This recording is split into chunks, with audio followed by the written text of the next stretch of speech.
Guys, welcome back to episode 11 of Jewish Agnostics. Here we have David Williamson, who's going to give himself a brief introduction. What's up, y'all? My name is David Williamson. I'm a student at Penn. I'm a sophomore.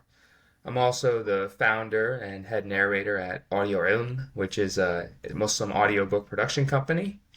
And yeah, I'm excited to be here. I converted to Islam about 2.5 years ago when I was 17. It happened after like a long exploration process. I read the autobiography of Malcolm X. I was very inspired by his story, and that led me to further explore Islam, to which I eventually converted. Well, this is surely going to be interesting. I mean, having a convert and also another Muslim on the show, we're just absolutely excited to see what kind of answers you can give us to these questions. Absolutely. I look forward to sort of answering your questions as best I can, inshallah. Yeah, especially since you've gone on like this spiritual journey that we're also trying to venture on and find ourselves. It's interesting to see someone one of our rare guests who've maybe not always had religion within their lives and that you've like newly discovered it, which is actually going to be really interesting and something that I really look forward to when hearing these answers to the questions. So to jump into the first one, what would you say are the most common misconceptions regarding Islam? Yeah, I'd say the sort of the biggest one, probably the one more of like a stereotypical one, would sort of be the treatment of women. Like oftentimes there's these portrayals that Muslim women are oppressed or seen as inferior to men, for example. And some of that may have to do with certain cultural practices or just general misunderstandings about sort of what is gender in Islam. And I'd say the biggest way to respond to that is the fact that Islam is a traditional religion, so we understand that there are differences between men and women, and God is the one who created men and women, and so He is best equipped to determine what their rights and responsibilities are. So God gives certain rights to women. It also gives certain responsibilities to women, as well as rights and responsibilities to men as well. And it sort of embraces some of the biological realities that are different between men and women, and it allows them to work together to create a functional society. And that's going to manifest in the fact that men and women are treated differently in terms of the commands. For example, like the most obvious one that you would see like physically would be men and women dress differently, for example. So men both have to behave modestly and whatnot, but women have to cover everything but their face and hands and feet, according to some opinions. And men have to cover between knee and navel. And so basically, the reason for this is just men and women's bodies are different, men and women's sexualities are different, and it's meant to create a sort of a more cohesive society in the fact that sexuality is relegated to the private realm as opposed to the public realm. And also, when it comes to within a marriage, uh, Islam cares deeply about the family, and so it's going to have different things that men and women have to do to provide to sort of contribute to the family. And there are many hadith that talk about the virtues of women in Islam. So one of the biggest ones would be that the Prophet, peace be upon him, said that paradise is at the feet of the mothers. And he didn't mention fathers in this verse. He said that the mothers, because ultimately our moms are the ones that raise us, they're the ones that carry us, and they're the ones that nurture us when we're young. And Islam appreciates that unique role that only women can fulfill. And it doesn't say that, oh, that's an inferior job or that's an inferior responsibility. No, it actually equates that as equal to the man's responsibility, which is to provide and protect his family and sort of, yeah, lead in that sense. And then I'd say the second one that I think would be important to mention is that Islam is not a sort of Asian or Arab or brown religion in a sense. Like there's often this sort of understanding subconsciously that Islam is kind of Oriental. And as like you could probably see, like I'm not from like Asia or anything like that. Like I'm a white American. I converted to Islam. Islam is meant for everybody. It's just there aren't a lot of European Muslims like myself. And so Islam is meant to be a religion for all mankind. The Prophet, peace be upon him, wasn't just sent for one nation. He was sent for everybody.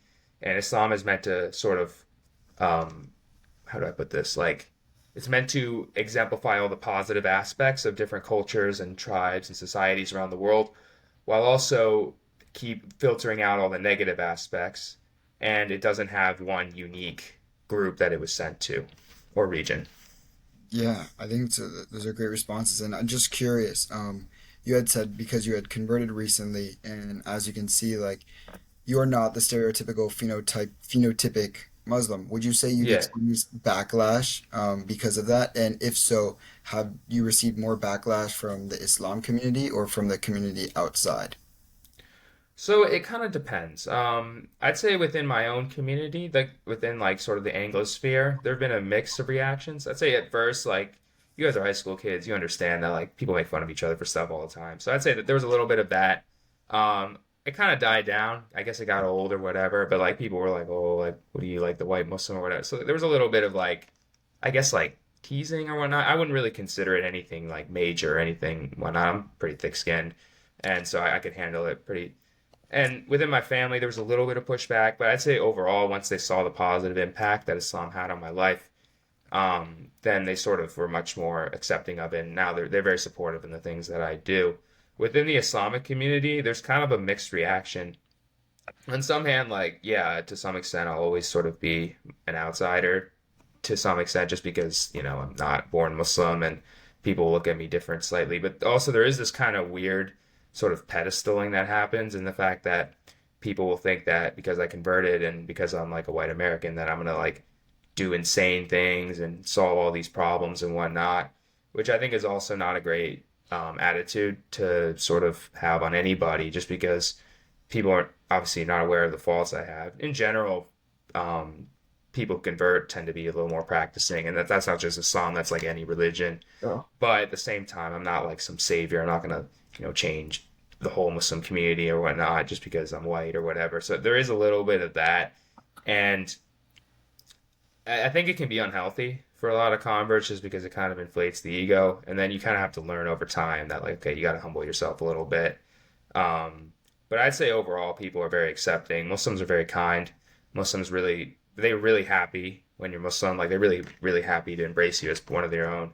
And that's the brotherhood I've experienced whilst being a Muslim has been some of the best brotherhood I've ever experienced in my entire life, if not the best. That's interesting. So, just because you've been on sort of both sides, both non-Muslim and Muslim, did you yourself ever did you ever find yourself believing those stereotypes about, say, women or it being stereotypically brown religion, or would you always say keep an open mind?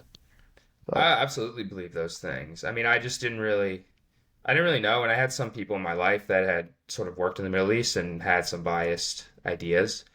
And I actually like especially the Oriental aspect. Like I think that's ingrained into a lot of people's minds, just because the only Muslims you would see on the media, you're not going to see Bosnians or Albanians or anything like that. You're going to see like Arabs and Pakistanis and Indians. And so I actually it was when I read the autobiography of Malcolm X, I saw he describes Mecca and he describes there were people, their eyes were the bluest of blue, their hair was the blondest of blonde, and I can't recall he's not great, but you can see that matches my description pretty well. And so when I read that, I was like, oh wow, I could be Muslim too, I guess. So it takes like kind of a sort of a shock factor, like you have to actually see somebody who is Muslim and doesn't really fit the mold, I guess, to sort of understand that, oh my gosh, like there are other people that can be Muslim. It's sort of like with anything. Like people talk about representation. Like if you grow up your whole life and you never see, I don't know, like an Asian person in the NBA, then you see somebody who's Asian in the NBA, you're like, oh my gosh, I can do this. If you're Asian, of course. Yeah, yeah, Um, and that's actually like a result we definitely saw with Jeremy Lin, and that yeah, like exactly in Linsanity, and like it. I mean, I'm not trying to just pull like two vastly different parallels, but it just shows you like the impact of doing something that you're not typically stereotypically represented in, and the impact of that. And I'd yeah. say like No, representation's a big thing. mm, And it just because like rationally, like it doesn't make a lot of sense. Like obviously, why what would stop me from doing X? But it's just yeah, that like human being our decisions are not often rational. There's often an emotional element of yeah, like, oh my gosh, like I saw this happen, like I can do this, you know? right, yeah, Um, it right, sort of exactly. reminds me of hopefully I'm remembering it right. It's like called the Black Swan theory, and the idea is that you base all your knowledge on something based like on empiricism, what you've previously seen. So, if you only see white swans, let's say for example, and then suddenly you come across a black swan, suddenly your entire perception of what a swan is completely changes. So I think that's what's Hmm. happening.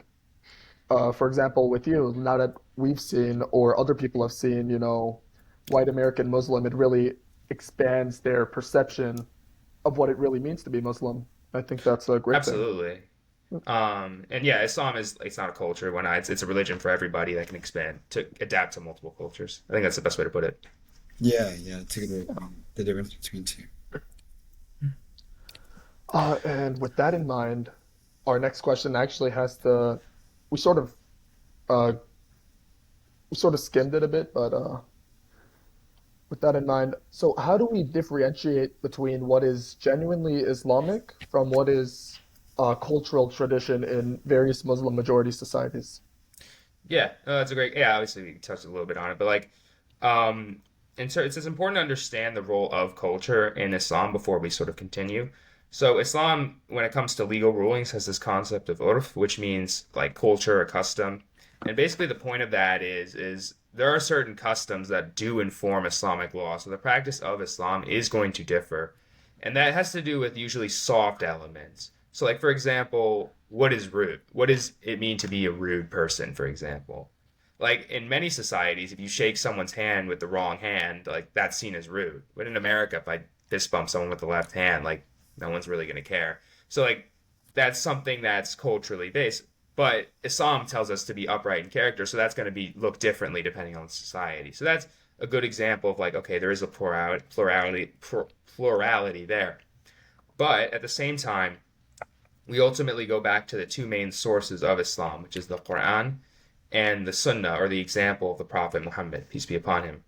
And if people are doing things in a culture that go against the principles that are clearly set out in those two sources, then those are cultural practices that go against Islam. So I think the biggest one that often gets a lot of attention would be FGM, or female genital mutilation.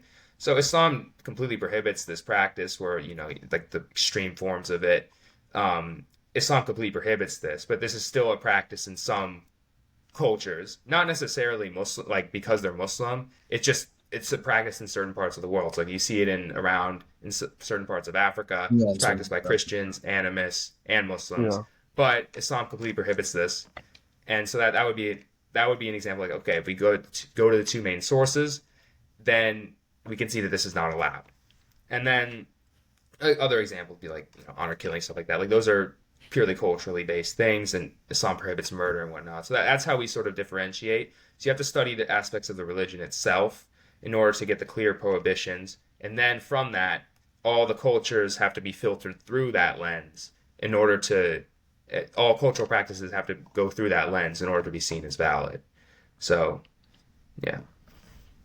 yeah, I think that's an interesting point. Also, like that need to differentiate, and I think like for those societies, um, where there are they follow the same practice, such as I guess female like circumcision, and those extreme practices are widespread throughout many religions. Therefore, you're able to distinguish that culture is the root of the problem.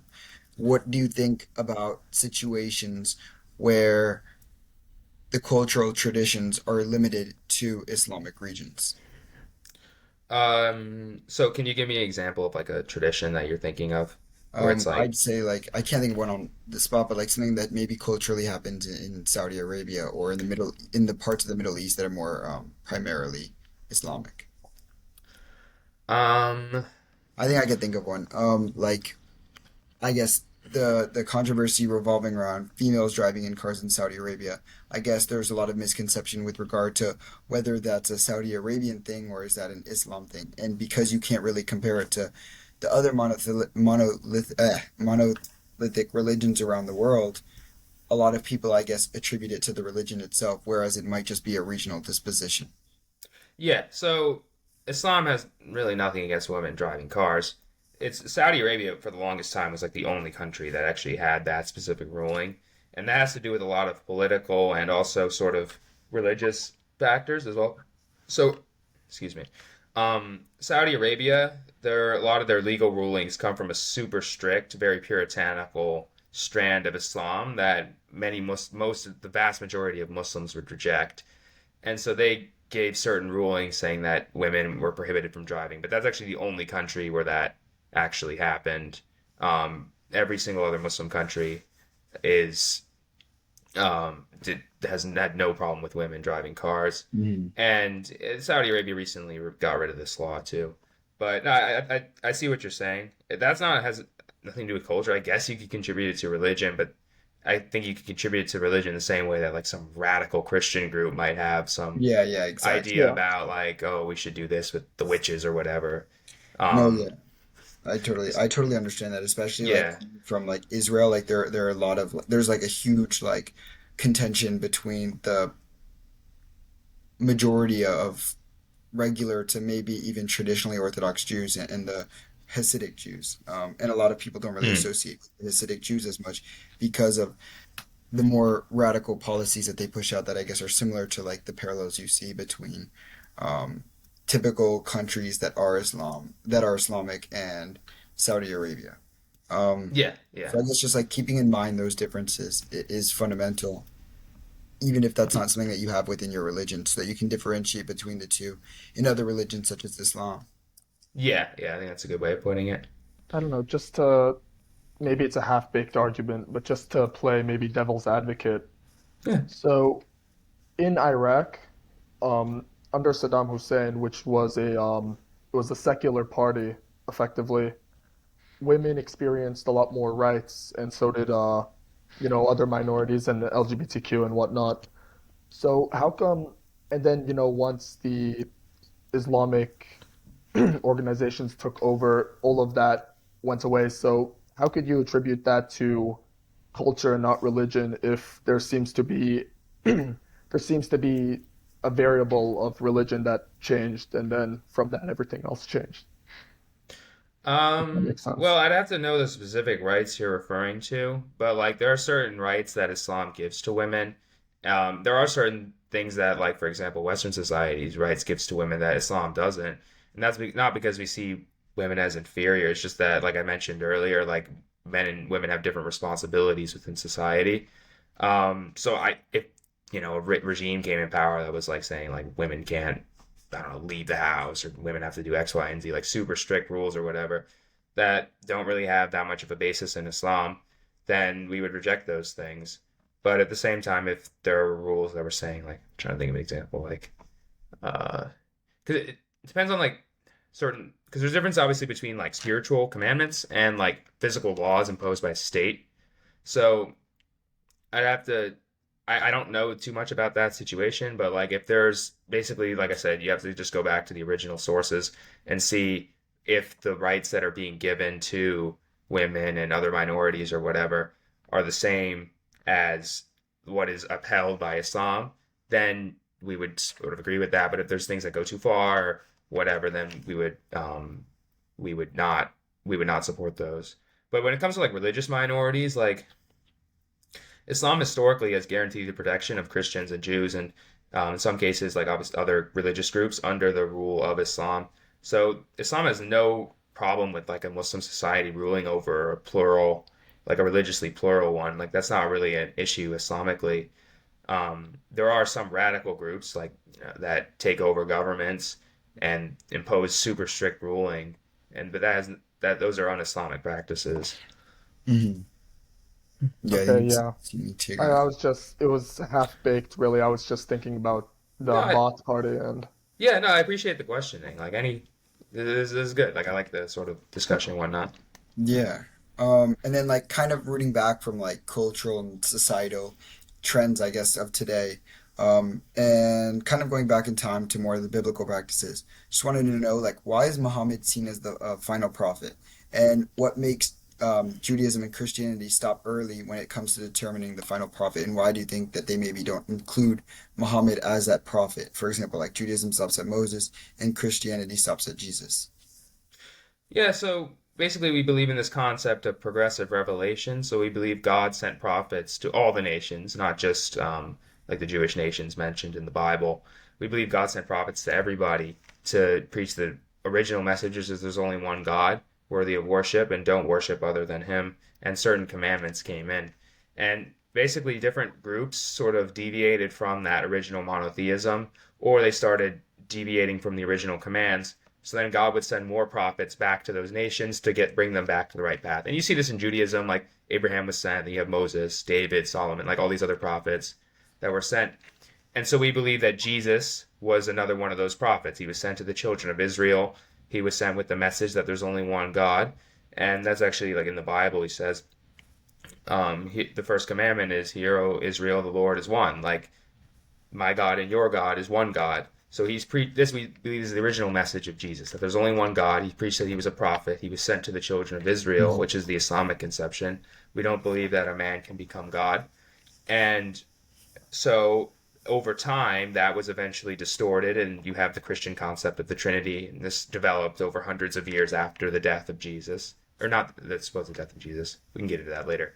But we, so then God sent Prophet Muhammad to clear up all the misconceptions and bring back people back to the original message, which is there's only one God. And Prophet Muhammad was sent for all mankind. So every other prophet in Islam was sent for just their nation. So Jesus was sent for the children of Israel, Moses, Israel, Noah sent to his people, all that. But Muhammad was sent for all mankind. So he's the final prophet to come. And that's what distinguishes his mission from the rest of the prophets. And as for why, like, some groups reject him, like certain groups like still follow Moses or still follow Jesus, I mean, this is just naturally what happens when a new prophet comes. Some of the people are going to reject him, and some of the people are going to accept him. And And that's what so, makes the religion different. yeah, basically Islam is the original message, but it completes the chain of prophets, and it gives the final commandments, the final um, sort of rulings for mankind to follow. And it has the original message that there's only one God. It doesn't have any complications when it comes to, Jesus being God or Holy Spirit or anything like that. It's just a complete coherent message that is meant to bring people back to the original, their sort of innate disposition. Um, Mhm. And like, so I guess with that progressive belief, there's a potential for prophets in the future. no, so we believe that Muhammad in the Quran, it says like Muhammad is the seal of the prophets. He's the final prophet to come. There's many narrations and hadith that talk about like there's no prophet that'll be after me. And so we do believe that towards the end of time that Jesus will return, and he'll clarify the message regarding he'll clarify the disputes regarding his nature. So he'll clarify that he was not God himself, that he was just a prophet. And we believe he'll unite Christians and Muslims to fight against the Antichrist. So Mhm. we also believe in the second coming.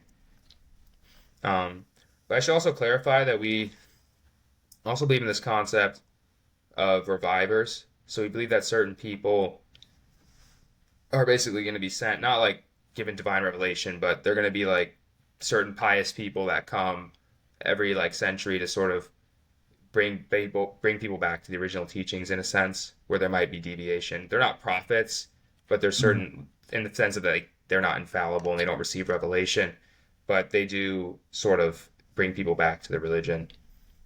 I see, I see. So like, I see. Yeah. Do you want to move on, Stephen, or? Yeah, yeah. I mean, I think that was a great response. And like, I also, I mean, it's just kind of like you're getting to like the root of like basically the divergence. Hmm. Right.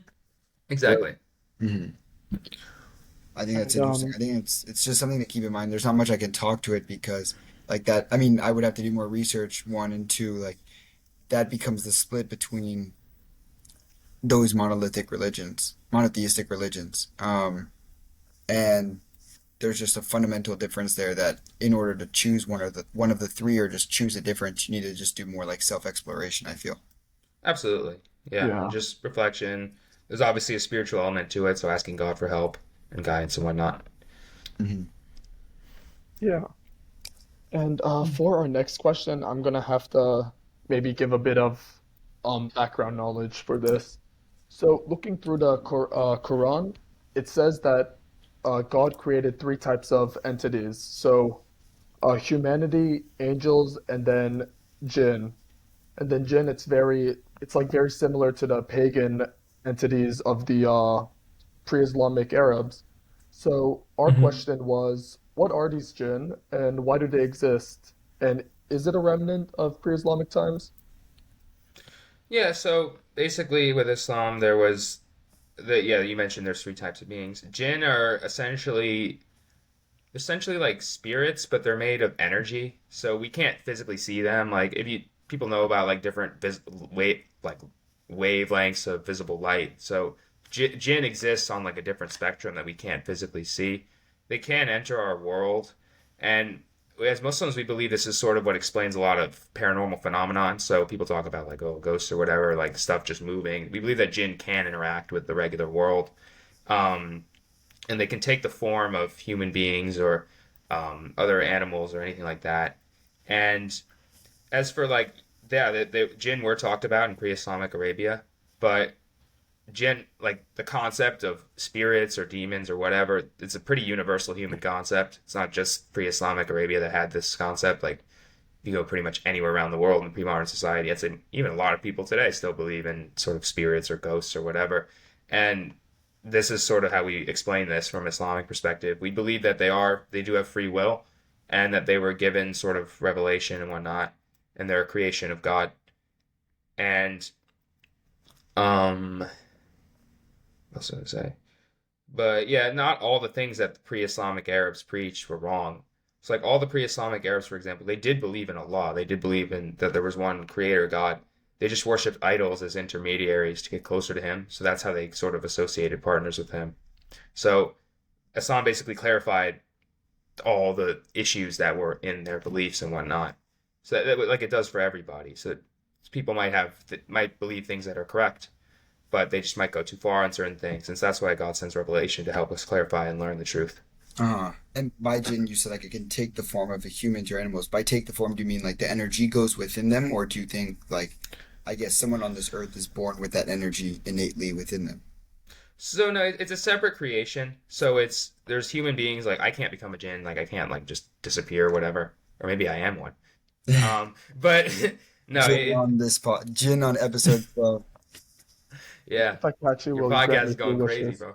Anyway, the um though they can sort of appear like humans, and I don't know and all the specifics of what they can do, but they essentially look like humans, but but they're not like actually humans, and they move like super fast, so that because they're like energy, they can move like speed of light or whatever. And they're in the Quran, like Solomon, the Prophet Solomon, one of his powers was that he could control the jinn. So he moved like the jinn would like move. For example, there's a story that he moved like the throne of the Queen of Sheba from her palace to his palace like instantly, and so he used the power of the jinn to do that.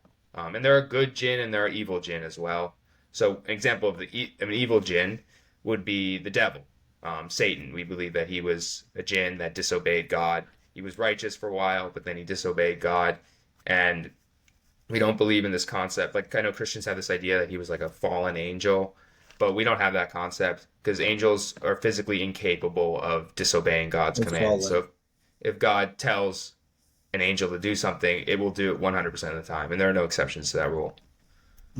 Because by saying falling angel, it's almost like an oxymoron because an angel can't fall by definition. Yeah, by definition.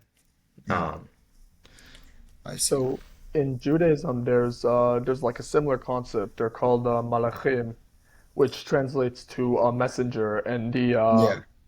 the explanation for them is Interesting. effectively that they represent different forces. So say one is represents gravity, or say ignition, so things like those, like just natural forces. Uh, could you say that's similar to what jinn or angels are in Islamic I don't know, thinking? 100%. I mean, we believe that God endows natural laws in the universe that are like physical laws, and then there are metaphysical things. So jinn would be an example of like a metaphysical being in this, or would it be? I don't know. Actually, I don't know like how you would classify that, but they're basically things that we can't physically see. And I don't know if they represent certain elements or whatnot. I don't think they do, but I don't know 100% for sure on that. But Mhm. that's interesting. I didn't realize that that was that concept in Judaism. Yeah, there are actually like a It's lot like of an parallels that I've interpretation, seen. yeah. Yeah, and like Interesting. when we had spoken with Mukhtar, that's like episode 8 or 9. If you guys want to watch it again, um, but we had actually like we had asked him one of the questions, and he had like asked him which question he sees Islam most similar to, and he had said Judaism, and a lot of them were very similar in concept to Islam, like a lot of the concepts within Judaism, and even the parallels between like maybe distinctions within Islam, like Muhammad, were more just as we said like updates to Judaism that were just add-ons, but still like the pillars were pretty much consistent, which is really unique, Yeah, actually. I'd say that's a good way of putting it. Yeah, yeah. Um, and now back to like less biblical but more personal. How do you see religion in your everyday life? And before you answer this question, I also wanted to basically go back because for question one, when you had spoken about like the role of women, you had said that like sexuality is more in the private realm, along with traditional families Yeah. emphasized significantly. But in an American individualistic culture, sexuality is now growing more and more so to the public realm, and traditional family is being challenged repetitively. So how do you see your faiths, I guess, clashing or melding with the growing individualistic culture of America? And also, just how do you see religion guide your everyday life, whether you're getting a coffee at Starbucks or doing work? Yeah, so I'd say Islam, the biggest thing is it gives me a firm grounding and it gives me a firm purpose for why I do anything in life. So ultimately, I understand that God created me, He put me on this earth, and He's going to test me. That's one of the biggest things. Like God says that He created us, He created life and death, to test us who is the best indeed.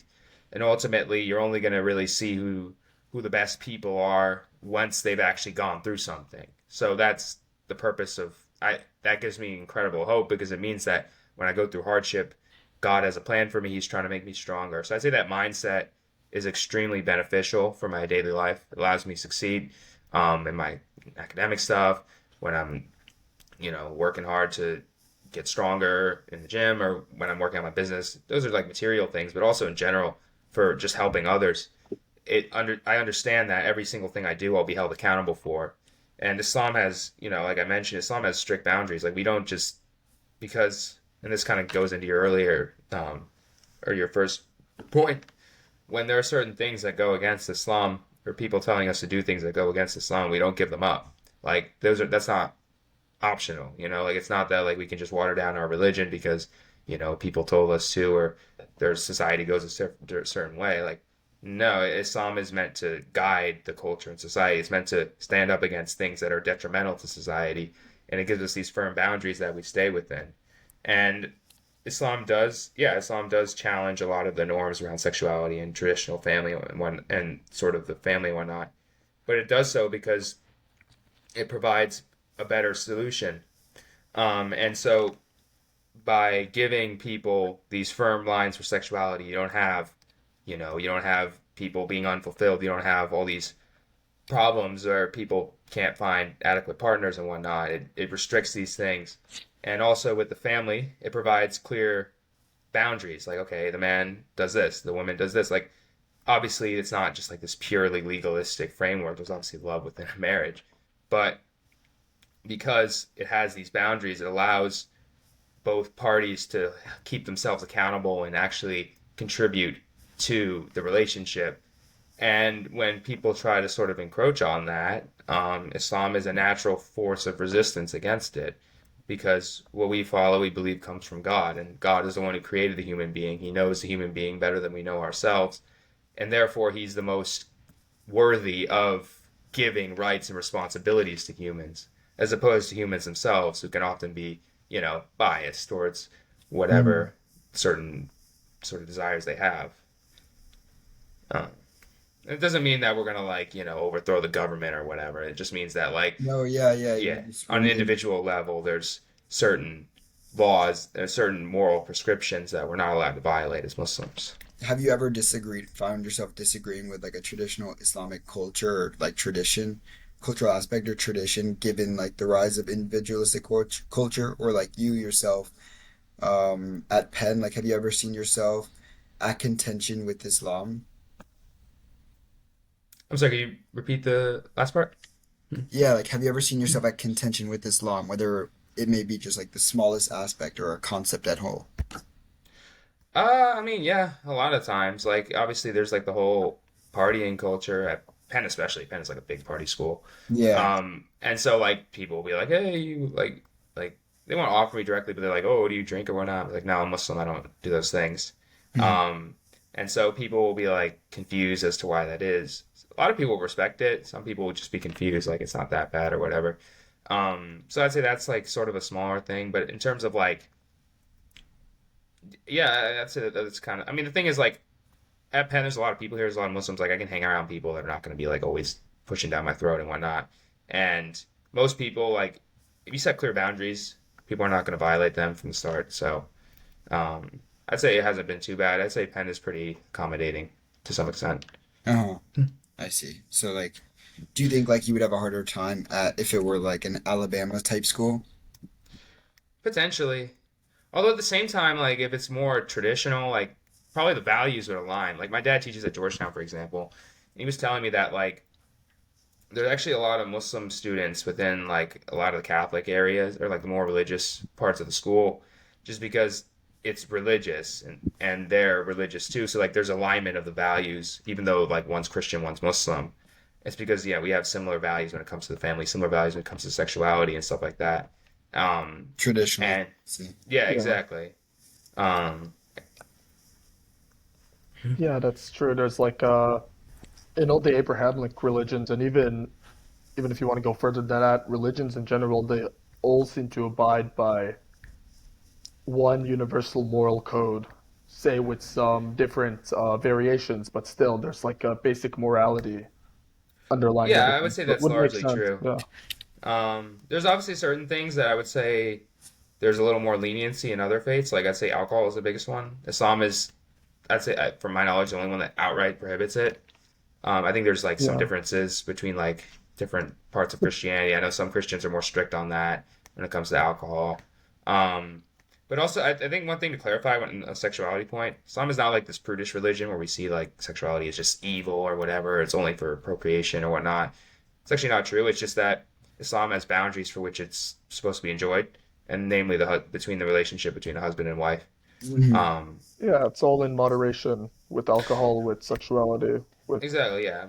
Alcohol, we have it's well, strict, but yeah, yeah, like but yeah, yeah. with Yeah. okay.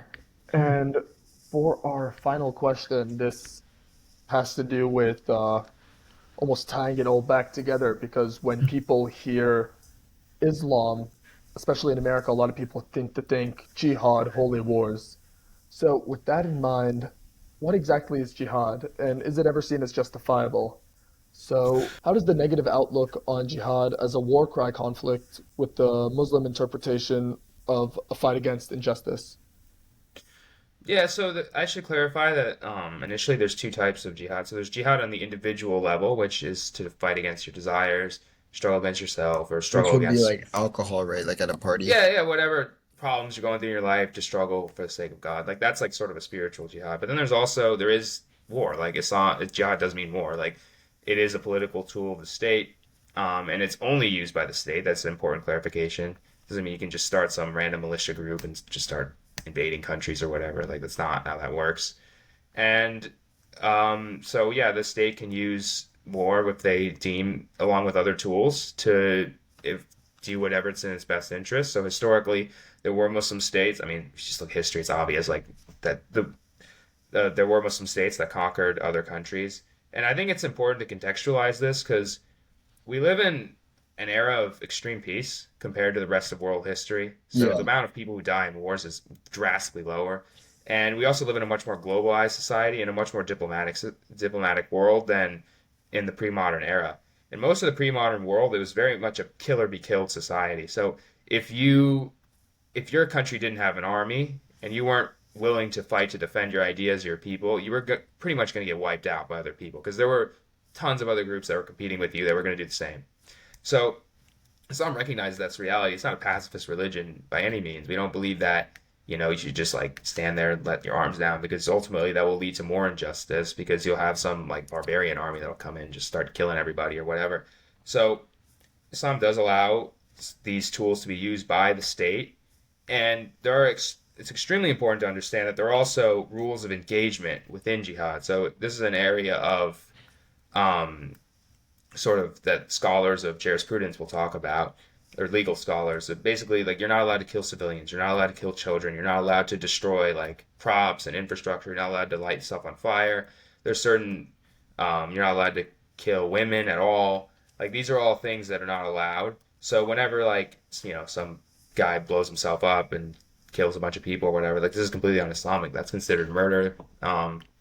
And even within a war, like you're not allowed to do those things either. Like you can't bomb a city, for example. Like you can't launch airstrikes against civilians. Like these are things Yeah. that are strictly prohibited. Um, and I also think modern war is pretty unique because I think a lot of wars fought in the modern world are stupid. They're not really about territory. They're not really about like actual interests. Many a times they're just because people get angry, and on a deeper level, there's certain financial, financial incentives to go to war. Just because modern war is extremely expensive to fight with all the tanks, planes, all this type of stuff. So that's a whole nother rabbit hole. Yeah. But in general, like yeah, war is a political tool just like any other, and it should be used. It can be used in situations, but in general, Islam prefers peace.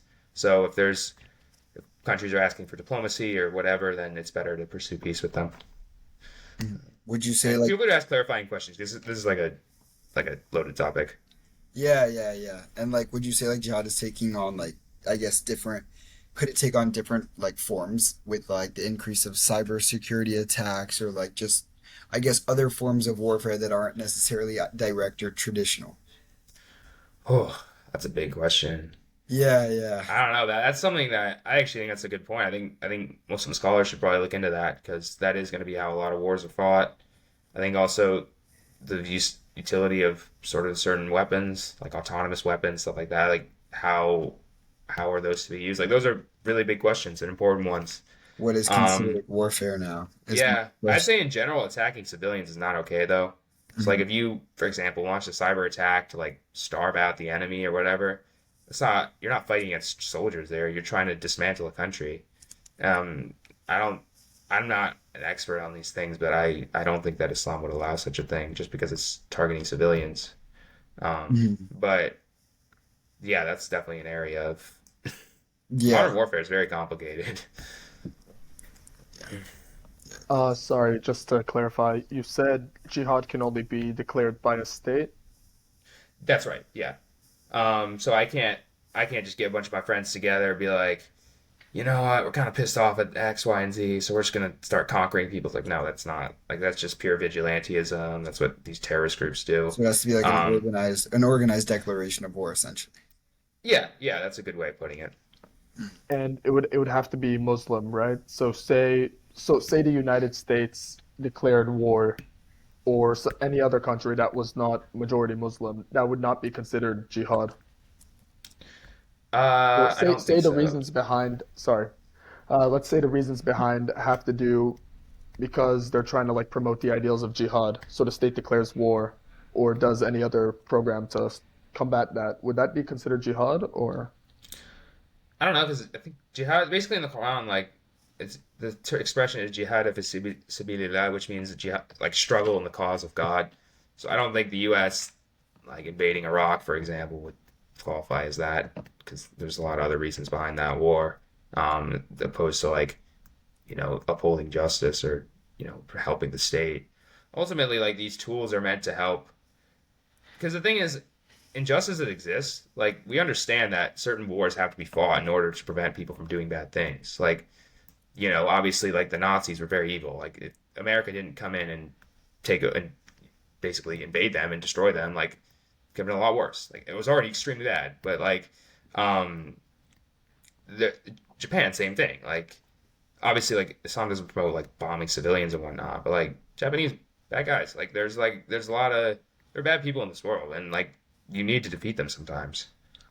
Yeah, so I guess it's that line between like defense and attack that you have to consider. Yeah, The moral, uh, you have to promote the morality of the world. And if and that it requires violence, I guess. I mean, yeah, I would say so. The thing is, like, obviously these are case by case basis things, and these are things that Islamic scholars would consider all the variables before making certain rulings on whether it be permissible to attack certain countries. And obviously, when it comes to the rules of Islam, countries like rulers have to abide by them. But at the same time, like obviously with political conflicts and whatnot, there's going to be rulers that are going to be greedy. They want to take over certain land for whatever reason. Like there were a lot of Muslim conquerors that conquered a lot of land, not necessarily in the best way. Like I don't know Yeah. if you guys are familiar with Tamerlane. Killed a lot of dudes. Most of the people he attacked were Muslim too. You wouldn't really say that he was like some great, mujahid or whatever. Mhm. Yeah, so I guess like it's that like it's almost essentially as though like anyone were to just fight against war. It's that declaration that's important in almost any country. It's just in most in Islam it's coined jihad, which needs to be judged case. Yeah, I think that's a good point. Also, sorry, I keep rambling a little bit, but like intention is extremely important here. Um, like the prophet said that all actions are judged by intentions. So if you're Mhm. invading countries because you want to improve your legacy or you just want to take resources or whatever, these are not valid reasons to invade a Mhm. country. Like it's not allowed, and it's a major injustice. But So if you're yes, yeah. yeah, but if you're invading countries because it can be about resources. Like I don't know if you guys are familiar with sort of what's going on with Egypt and Ethiopia. Like the country's trying to cut off your water supply. Obviously, that's endangering the rights of your citizens. So that it would not Yeah. it would make sense that you would fight against them because they're hurting your people. And ultimately, as a ruler, you have a duty to protect and Yeah, and protect your people. relating that same concept back to like the U.S. versus Japan, Yeah. just to be a Yeah, devil's advocate, because like I've gone into that like I guess area of conflict super in depth, um, because by intention I guess you can go like in depth by depth. It's like sure on that end, like the Japanese they had bombed Pearl Harbor, and that's definitely something to retaliate. But the Japanese had bombed Pearl Harbor because the U.S. had already sanctioned Japan and had cut off basically all its trading resources, and yeah, without too much ability to trade, Japan's really only method of leaving that stronghold was to rebel. And maybe like the way they did it was not sought after, but the intention I feel like aligns with the principles of jihad. So I guess like the intention is super important. I guess when doing case by case because when you have two different enemies, it could still be. It's not just jihad on one of them. They could both genuinely be fighting each other for the right reasons. yeah. Are you a military history guy? I do. I kind of dabble in history. Yeah, I respect that. I used to be obsessed with that when I was younger. I So actually think it's a fascinating area of history. Yeah, and I think it's Um, just super cool to see like all the different topics because like for I think like on the Japanese side because I had really gone into that um for me at least the invasion on Pearl Harbor was justified logically because without it or any invasion of some sort um they would have just crumbled internally. yeah, no, it makes sense. Like they're like obviously like, I'm an American, so I'm to defend my country, but like Yeah, yeah. the and but yeah, like, it's important to understand like the reasons behind like countries don't like. That's a good point. Like Japan just wasn't just like woke up one day and be like, we don't really like the Americans. We're just gonna bomb them. Like it's like I know, yeah, there's there's much a Yeah, lot deeper of yeah. reasons reasons for behind everything. why countries go to war with each other. Um, And they could both some are good, essentially some are bad. Yeah. essentially both be like corroborated by the concept of jihad on both sides. I wouldn't call the thing is I don't think it's appropriate to use like Islamic legal terms to describe like That's true. political War. conflicts between non-Muslim powers, just because Uh-huh. jihad's like a specific. Yeah. So That's true on actually. more, Sorry, oh, it's sorry. calling me. So on morality and everything, just I know it flashed in my head while we were talking about Egypt and Ethiopia. If you're declaring war in order to defend your citizens, whether that's acquiring resources that they need because they were blocked off, at what level does it become justifiable? Like obviously invading Iraq for oil, that would not be justifiable, even though it would boost the economy. However, declaring war on another country to secure a resource that you need would be justifiable. So where's that exact line? Man, I don't know like, all the details of it. I'll give you the basics so that you can sort of. So Islam, we believe that there are five things that should be protected: property, life, intellect, religion, and what's the other one? Family. So if countries are sort of that's a good one. Like life, you need water to survive. If a country's threatening your ability to produce water for your citizens, that's probably a pretty good reason to fight. But like I said, it's a case by case basis thing. I'm not a scholar on these things. I think you would need. I'm not the best person to ask on this personally, but those are sort of the basics. And when it comes to certain conflict, there are like examples in history of Muslim scholars giving rulings on like, yeah, you should invade that country. Like it makes sense. Like for example, Andalusia was ruled by a bunch of Muslim kingdoms, really small ones that were constantly fighting each other. Andalusia is Spain, like Yeah. Muslim Yeah, Spain. yeah. Just in case like the viewers don't know. Oh, yeah, yeah. Yeah. And these two, basically, the Muslim kingdoms are incredibly incompetent because they were just fighting each other over like worthless feuds or whatever. So there was this group of much more organized soldiers called I believe they were called the Almoravids or the Almohads or something. It was one of those two groups.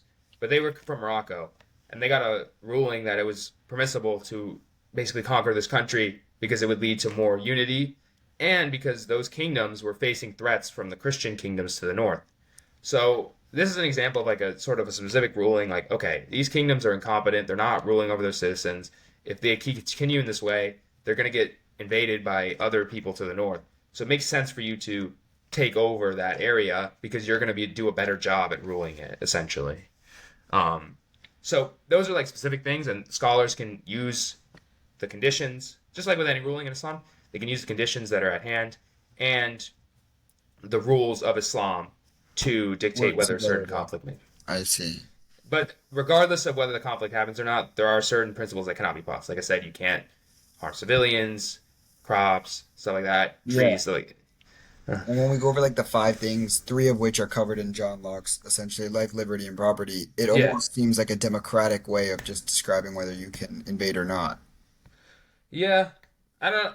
I don't know if that would be anachronistic, just because Muslim societies historically weren't like democratic in the way, but like If it's I see where you're murder. going. Yeah, Uh-huh. yeah. Yeah, yeah. All right, that's like super interesting, especially when that term's been tainted throughout modern history. Yeah, it doesn't. It's not analogous to terrorism at all. Like, Hmm. but crashing planes into buildings is not jihad. Like, that's not. That's just It would murder. be opposite. It would be murder. Hmm. Yeah, it's The murder. victim. Yeah. Yeah. Yeah. All right. Thank you so much for joining us. Do you have any like final words or like a sentence that you'd want to share with the viewers just to like take away? What? Yeah, I would say like if anyone's curious about Islam, the best thing you can do is just read the Quran. I recommend the Clear Quran translation. It's very clear in English. There's not sound like these thou, art, whatever. Like there's a lot of footnotes that can explain basic concepts. And I'd say keep an open mind, just because there's a lot of keep an open mind. Be sincere in your intentions, and ultimately, like everybody's looking for the truth. You have to be sincere if you want to find it. And I know that's hard as human beings, just because we have certain biases. And then, yeah, you can follow me on Twitter at the real Yeah. Doy 99. It's DOY. We'll put the I, link. We'll put the links in the Yeah. yeah, So caption we'll below. we'll put And everything yeah, in we'll the check try to out share description. like. my audiobooks. We're about to release our first two, actually. One of them's called Islam and Nihilism. Actually addresses a lot of contemporary issues with society. Some of the stuff I mentioned about dealing with Islam in an individualistic society, I narrate it. So if you want to hear more of my voice, you can listen to that. It should be available on Audible shortly. All right. But yeah, it was great to talk to you guys. Thanks so much for having me. Yeah, Thank thank you. you. We Thank you got you. And we have for like the other resources of like whyislam.com and what.org and Quran.com, which Mukhtar had said, which we're also going to put below. Perfect. And this was a great interview. I mean, our first one just kind of just brought us in awareness of the Islamic world, and now we're able to just kind of like explore more so. And I think yeah. it's super interesting to see. I think this time I took more away from kind of needing to self-reflect more because I had seen a lot of these terms just innately, and I'm going to be totally straightforward. As someone who's unfamiliar with Islam, I had typically stereotyped such as such, and like when we had hopped on this call and I had seen you, I was just a bit surprised to begin with. I thought you were like And Bosnian or. Nah, I get that a lot. Don't worry. yeah, and like it's just super cool, and I'm gonna take this a lot to just like kind of dive deeper into Islam and try to destroy all the stigmas that I built up across the years. Yeah, no, I appreciate you guys having me. This is a really good conversation. I also like your probing. Like I thought you guys did a good job questioning. Like mashallah. Um, I always appreciate that because we can't really get to the truth if we don't ask questions that might be hard. Yeah, yeah, for Yeah, sure. it's really But the reason why we're doing all of this to really help find the truth. absolutely. Yeah. So we're really grateful that that you were able to dedicate some of your time Yeah. and really Where are you help guys us based, by answer. the way? For Florida. wait. Oh, you're in Florida. Mm, Okay. Yeah, so thank you guys so much. Just like, comment, subscribe on all our platforms. Feel free to email us if you have any questions and we can forward them to David. And yeah, thank you so much. Bye, guys. It's Bye. great. Thanks so much for having me.